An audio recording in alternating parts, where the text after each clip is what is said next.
Picture a child standing on the banks of the Rhine River in Germany.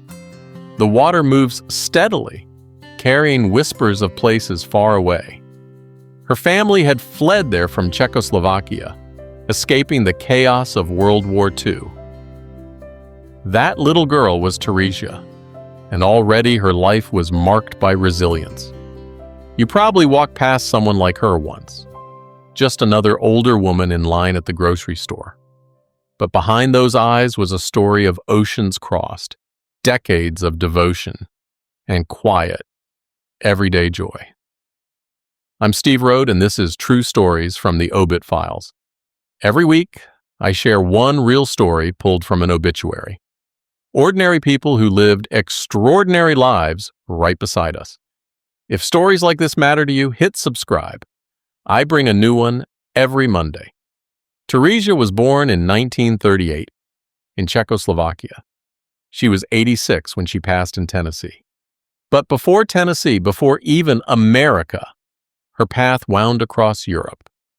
From war-torn childhood to farm life on the Rhine, and later to the bustling streets of Frankfurt. And it was there, in Frankfurt, that she met James Costello, the man who would become her husband for nearly 60 years.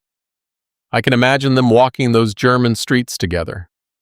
Markets alive with voices, the smell of bread and roasted chestnuts in the air. Two young people building dreams they could hardly yet see.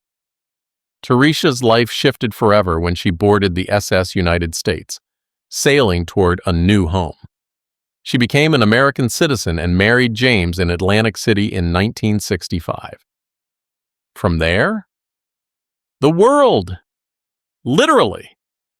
They lived as a military family across Spain, Belgium, New Jersey, New Mexico, Georgia, Oklahoma, Texas, California, and Tennessee.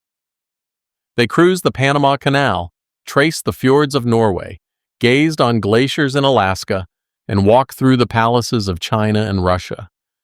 That's not the life of a headline maker. That's the life of someone who quietly took in the world with wonder. But here's the part that struck me most. For all those adventures, what she loved most was her back deck at home, coffee in hand, birds fluttering in for seed, raccoons and squirrels she welcomed like old friends. Imagine that. After seeing the world, she found her greatest joy in creating a little sanctuary for creatures in her own backyard.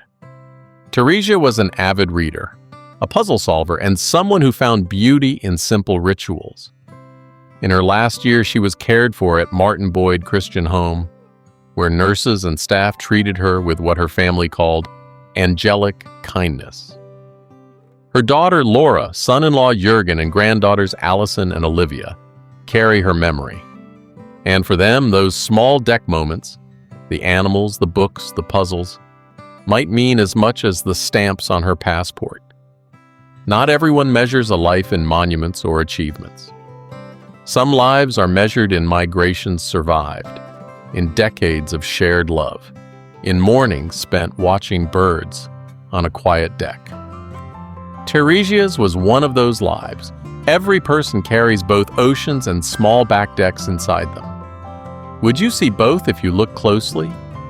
Or might the most extraordinary person you meet today be the one who seems most ordinary? Not everyone makes the front page, but everyone leaves a story worth telling. People like you. Extraordinary lives. Stories worth hearing. Thanks for letting me tell this one.